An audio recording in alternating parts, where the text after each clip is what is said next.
Hey everyone, I'm Jim Gardiner, the host of Inspirational 30. Welcome back. Welcome to the show if you're new for the first time.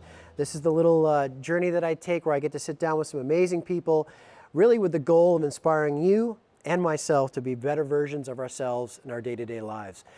Today's episode, I'm going to geek out a little bit for you. I'm really excited. We're taking a journey to the magical mystery land of the human gut and what resides in there and how it affects our hormones, our moods, our immune system, all these magical things. So today's guest, it is a certified holistic nutritionist, an herbalist with a focus on allergies. It's my pleasure to sit here with Rebecca Llewellyn. Welcome to the show. Thanks. Welcome to the Inspirational 30. Thanks to be here. We finally got to sit down. Yeah. It's been a while. We talked about this for a long time ago, actually. So, you are a certified holistic nutritionist, right? As I said, with an herbal approach and an allergy focus. Is that correct? Yep.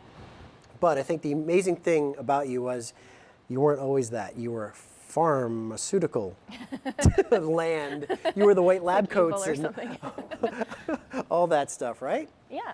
Yeah. Okay, so before we get into the really the geek stuff that you and I are gonna just go to town on, give us a little bit of background on the transition and how it prompted you to kind of change careers, if you will. Sure. Well, when I first graduated from university in the sciences and biochemistry, I worked at a pharmacy. But the pharmacy was it was a different kind of pharmacy. We did compounding and things, and it had a holistic bent as well, so we did kind of both. Yep. And when I was working there, while I was working there, I applied to work for one of their suppliers who happened to be a supplement company, but they were owned by a pharmaceutical company. And so one thing led to another, and I ended up in that world for a good long time, which was a really good experience because I feel like now that I've shifted my focus back into kind of where I started from, because that's why I worked at that pharmacy, it was both. It was a real mix of integrated wellness. I really understand our Western practice as well as more of the Eastern philosophies as well. Yeah. Sure, it's a good balance. Yeah. And obviously, I think you had mentioned that allergies was kind of your trigger point too. So you went on your own kind of test run, if you will, right? Which then led you into your change, right? Yeah, I didn't grow up with allergies. I developed allergies as an adult, in my teenage years. Yep. And so I had to kind of learn how to manage my allergies. Initially, I did just do all the Western medicine type of stuff. I did corticosteroids and inhalers for my asthma. Right. I've tried all of them, antihistamines, allergy shots, but it didn't really work. So eventually shifting my focus into, once I found the right practitioners to work with, into changing my diet and things that really did work to help with my allergies. And you just kind of went through a systematic approach to elimination of certain things, right? Yeah, that's kind of the gold standard with allergies is you can get lots of tests, and I've done all of the testing, but tests have false positives and false negatives. Right. And so what really matters is how does something affect you? How does it make you feel? And the gold standard is to eliminate and then challenge. So with food allergies, it would be, we call it an elimination diet and then an oral food challenge. So you would challenge yourself with the foods one at a time to figure out how they're affecting you. Okay. And so then with your journey, so you did this for yourself to fix your allergies or to deal with your allergies, and then obviously the light bulb went off and said, okay, there's something here, and you started to investigate it further. And then, so when did you officially make the switch? Like, when did you say, hey, I'm going to leave the pharma world and I'm going to go into the holistic world because I think this has merit. I think this is the way to go. It was a really long time. I always thought, I think even when I first finished university, that I would get into nutrition somehow, but it took me a number of years, like probably 12 to 14 years before I found the right avenue. I was living my life and gaining lots of experience and traveling the world and all that stuff as well. Yeah. So, but it was really finding the right school that matched my values, I guess, and how I wanted to practice, that meant me shifting, making that move. Wow. Yeah. Okay. I wanted to do further education, so I needed to find the right fit. Yeah, of course. Yeah. Well, I think that's important too. I mean, you're yourself. You're your brand. You know what fuels you, what fits your needs, your beliefs, your mantra, if you will, right? I mean, I think that's super important. So let's talk. Let's get into allergies and the gut biome. So allergies, okay? Yeah. I've had allergies since I was a kid. I was a train wreck, still am a little bit. My allergies have kind of dissipated, but I still have asthma, right? And we all know it goes hand in hand. Used to get the shots in the hospital every year for 13 years, you know, week, 2 weeks at a time, all that nonsense. Yeah. What are allergies? Take us down that road. Sure. Well, there's allergies and sensitivities and intolerances, so they're all a little bit different.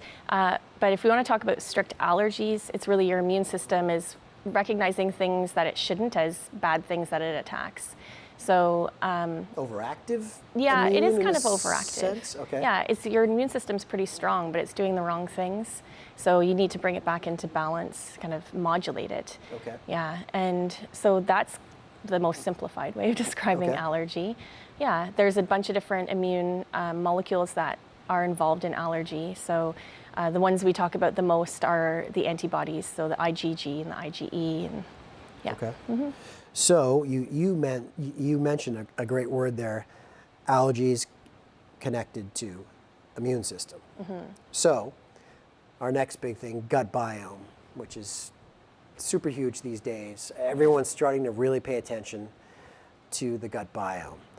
My wife knows it's one of my favorite words. She always rolls her eyes when I say microbiome or gut biome. But for our viewers out there, tell us, what is gut biome? Give us the ABCs on that. Yeah, well, when I was in university, we didn't learn about it at all. Amazing, so it's pretty new. Yeah, it's new. It was being researched at the time, but it wasn't in our general world, right? And certainly not in our practice of health and wellness. So the microbiome, actually the microbes that are a part of our microbiome are bacteria, fungi, yeast, viruses, and parasites. Some of them are great, some of them seem to maybe not do much at all, and some of them do amazing things. They live with us in a symbiotic relationship. Sure. And we understand now that they're really, really, really important to our health, that if without them we wouldn't live, actually. So they live everywhere on us, on our skin, and our airways, and our gut is what we talk about the most, because that's where actually the biggest number of them live. Right. Yeah, and where that's the main focus of most of the research these days. That they're researching other areas as well, like in our mouth. And, Sure. But And yeah. when we say gut, for the viewers at home, we're not just referring to the stomach. Obviously, it's the intestines, it's everything, right? Yeah, we have a small number of them, as far as we understand. Remember, our understanding is very young. So we have a small number of them of certain types in our stomach, another small number of them of certain types in our small intestine, and then we have the most of them in our large intestine. Okay. Now, these microbiome, if you will, okay, this is where it gets really amazing to me. I mean, give us some of the recent studies on, give us the numbers on microbiome is responsible for this. I mean, it's just amazing. So lay some knowledge on us on this one. Well, yeah, we're starting to understand that it's so critical in every aspect of our health. And we used to treat all the microbes as bad, so we tried to kill everything all the time, which now we're understanding is not a good idea at all. So the list continues to grow, what the things that our microbes do for us. So things from immune modulation, it can signal our immune system, but it's also actually a part of our immune system. It's our first line of defense against pathogens when they come into our gut. Our microbes can actually fight off other pathogens for us. It digests our food. And so it can make vitamins for us that we can't make. It's really, really important. And it makes anti-inflammatory molecules for us by fermenting certain starches. And it makes hormones. That's right. It modulates our endocrine system by, again, signaling. It does a lot of signaling with our body as well. It's actually starting to be called our forgotten organ. So it's starting to be understood as an actual organ Wow. in our body. And so is it correct that the microbiome comprise roughly 70% of the immune system? Is it something Yeah, like that? somewhere between 70 to 80%. Yeah. That is huge. Yeah. So, but I mean, think about that at home. If it's 70, 80%, so what we eat directly, therefore, affects the strength of our immune system to a large percentage. Yeah, because what we eat, it feeds the microbes, and so it both keeps them healthy and strong and numerous, but it also gives them the raw materials to create some of the things that it creates for us. So if we're not eating the right things, then we don't get those nutrients created for us, and we also we do get an overgrowth of the types of bacteria we may not want to have in there if we don't eat the things that support the bacteria that we do want to have in there. And I think the other thing too, obviously, you mentioned neurotransmitters. So for years, everybody, everyone's heard of serotonin. Everyone wants their serotonin fix. Everyone wants to feel good, right? Yeah. But it's all created up here. Well, it's not, right? I mean, 90%? Yeah, about 90% of serotonin is made in the gut by with the help of our microbes. So the feel-good hormone, up to 90% is made down here. Yeah. Right, again, so if we have a proper intake and proper nutrition component to maximize that biome complexity down there, we're going to be better off. Oh, it changes our mood, it changes our So outlook. our endocrine system is going to be even keel where it should be, in a sense. Yeah. Wow. I mean, like that's amazing. I mean, I know this is a show not so much on nutrition, but I could have you with my guest Derek, who I mean, we could do a panel on this because it's like, Derek, feed this, and then it's just it's amazing. But let's talk gene expression because I think we're also learning that these microbiome, we can change them, we can alter them, what we eat changes them. Is that correct? Absolutely. So that's another topic that wasn't studied in my era in university is how genes are turned on and off. We actually didn't understand that at the time that I was learning genetics in university. We thought your genes are your genes, that's what you're stuck with. But what we understand today is, the field of study of this is called epigenetics, epi meaning outside or on top of. And what we understand now is that there are a lot of external factors that can influence our gene expression. So what our genes do, what they decide to translate, what proteins they make. So nutrition is really, fortunately for us, one of the biggest things that does influence our gene expression and we can control. But there are lots of other things, toxins in the environment, beauty products we use, heavy metals, pesticides, they all can turn genes on and off. So what we're exposed to every day can actually change our sort of destiny in a way, right? We used to think genes, that's your destiny, but it's not. We have the genes, so you have a predisposition for something or not. And then how you live your life can actually determine whether you actually express that. Yeah. So, and our microbes turn genes on and off. Right. So if what microbes you've decided to maybe unconsciously feed or not in your gut will turn genes on and off. Well, yeah, and so talk about feeding. I mean, cravings. So cravings used to be always a psychological connotation that was associated with the brain. And I'm not saying that that doesn't occur, but they've really proven that cravings are from down there. Microbes, yeah. Yeah, the microbes. Our microbes can influence what we decide we need to eat to feed them. And so if you have the wrong types of microbes in there saying, I want sugar, Right. then you'll want more sugar. And that's a simple reason why, like when you talk about sugar, you cut out processed sugar and all of a sudden you start getting natural sugar from, let's say, fruits and veg and all this stuff. Those cravings dissipate. Yeah, because now you have the better microbes that you're feeding and the other ones go down in number. What's a turnaround on changing that dynamic in the gut?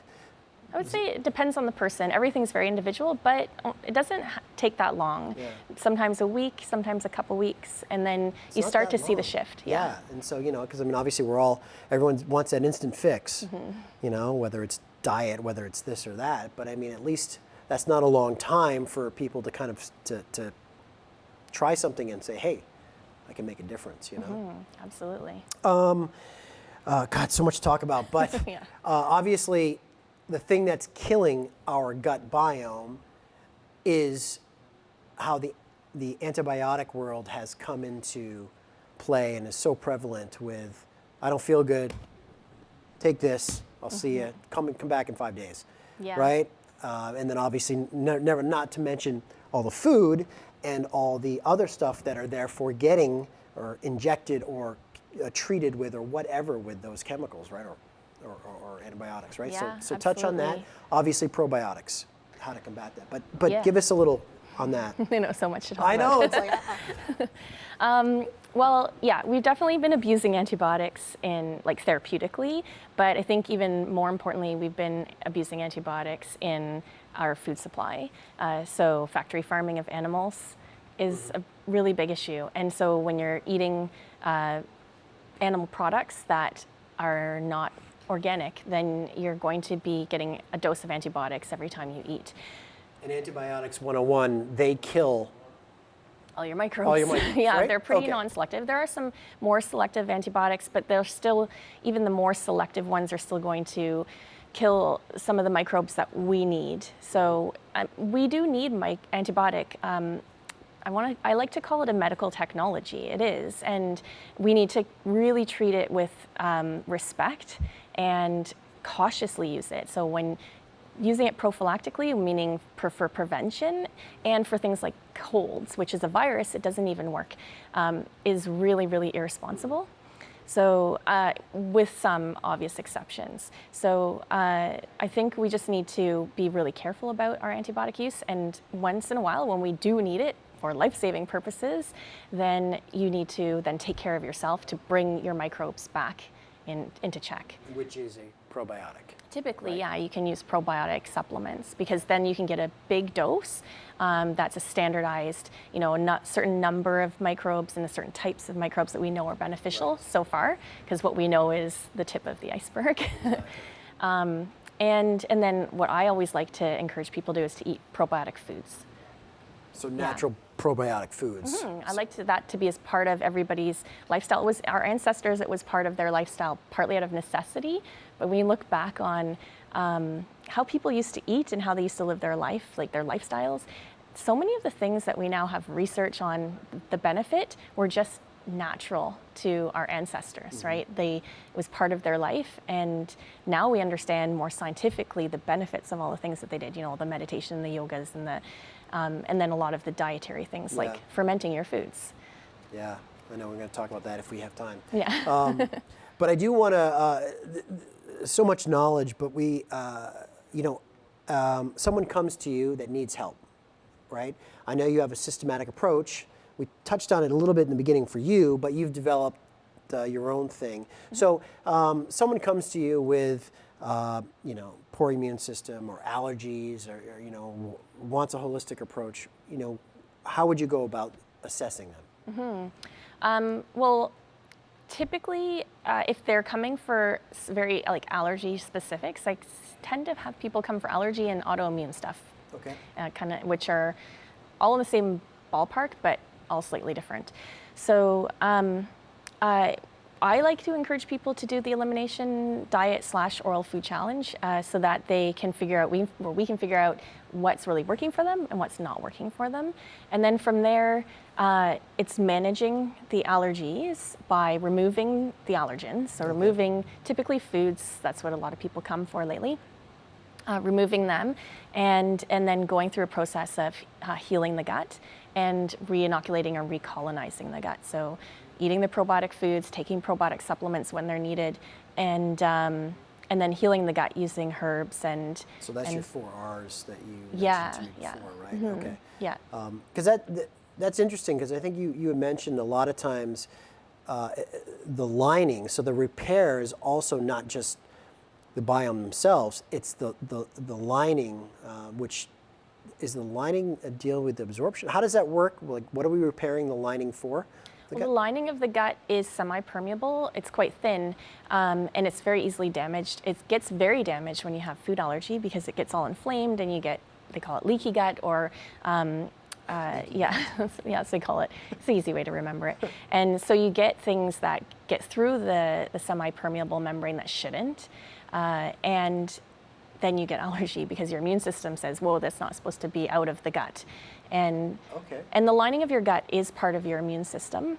There are tons of molecules in the lining of the gut, and then your microbes live on the surface of the lining of the gut, and so it's all a big system together. And so the microbes are part of healing the gut because they help heal the gut, and then there's lots of other foods and supplements and things that we can do to help soothe that bring down that inflammation inside the gut and start to soothe and repair the lining so that you absorb your food properly and you don't have weird things that shouldn't get out as big molecules into the gut. It's supposed to be broken down into tiny little molecules to get into the bloodstream for absorption. Well, that's a great segue for maybe for you to give us a few examples of maybe certain things like, you know, being an herbalist as well. You know, what kind of teas or what herbs do you go to for maybe that people can at home can investigate themselves for certain things? Can you share some stuff with us on that? Yeah, my favorite that I've used personally a lot in my own gut healing was slippery elm. Slippery elm. Yeah, it's the inner bark of the elm tree, and it's made into a powder. You can take it, if you want it to get down into the lower intestine, then you want to take it in a capsule, and then it'll get released there. And when it gets exposed to water, it gets, they call it slippery because it gets kind of slippery and gooey, and that coats the lining of the intestinal walls and heals. It soothes and heals and brings down inflammation. I love that one. Wow, okay. I love marshmallow root as well, does a very similar thing. And you can actually eat and drink slippery elm tea and things like that as well to heal other parts of the, you know, all the way down from the throat and in the stomach and all that as well. So marshmallow root and L-glutamine is a very common one because it's an amino acid that is very commonly used to help heal the gut because we need it in the gut lining. And actually one that's really popular these days is bone broth. So cooking your bones, organic bones, usually with a little bit of apple cider vinegar, and 12, 24, 48 hours people cook it, sometimes in a slow cooker, and it breaks down all of the bone material, and the collagen in the bone is released, and the collagen is really the key ingredient that when you drink it and eat it, gets down there and heals the gut lining. Wow. Yeah. Well, listen, we're getting close to wrapping up. We just have a couple minutes left, unfortunately. Yeah. But you just made a good point, and I wanted to ask you, because you said something about the capsule, about slippery elm, for example, how in the capsule form, it gets down into your intestines. It's never occurred to me. So products like that, or herbs or whatever, are there certain ways that are better to take some than others, as opposed to like in a tea, in a capsule, in a shake? Mm-hmm. I mean... Yeah, there are, but it also depends on your purpose, why you want to use them. Okay. So, yeah, like if you could use slippery elm in many ways. So you could use it as a tea. You can make a gruel out of it, like a little porridge. And so, depending on where you want the most healing and things, or you can have it as a capsule. And yeah, all kinds of ways to do different herbs. Good, yeah. Good. Listen, we are out of time. Yeah. Though I know some people at home are like, oh, okay. I think we've touched some people on this. I think the wheels are spinning. Can you just give us a quick little advice for someone at home that may be having allergies? What are the first steps they can take? Educate them on something really quick, simple, to get them on that path if possible. Well, I guess I would say is to start food journaling, because you can key in on the foods, what's making you feel good, what's making you not feel so great. And also to remember that some food sensitivities, they actually take a few days to manifest. So some foods, you may not feel the symptoms until 2 or 3 days later. So keep that in mind, and if you food journal, you'll be able to start to look back more than 1 or 2 days believe me, we do not remember what we ate, earlier today. So food journaling is really important. Good, okay. If you want to kind of pinpoint what's working for you and what's not working. And obviously, for you. then at home they can, they can look back, and then they can start to systematically say, okay, even just taking out one thing at a time. Yeah. Right. Absolutely important to do one thing at a time so that you can really hone in on what it was. Yeah. Great. Yeah. Well, I wish we had another hour and a half, maybe. Too many things to talk about. But listen, thanks for coming by the show. You're an inspiration. I think it's a knowledge that everyone could benefit from, especially in this day and age. So thank you, and I look forward to. I know we're going to be doing some stuff together in the future, so it's going to be exciting. Thank you at home for joining us today on the Inspirational 30. I think, this show is all about those little creatures that live down there, but they impact every aspect of our lives. Every day we're learning more about what they do. One thing that I mentioned in one of my first shows, the most important thing that I really attribute in my life is nutrition. I think we can see how nutrition plays a huge component in having a healthy microbiome, so that our immune system's in check, that we're, our endocrine, our hormonal balance is in check, is regulated, all these amazing things. So please, if you have allergies out there, I know a lot of us do, including myself, as Rebecca said, start a journal.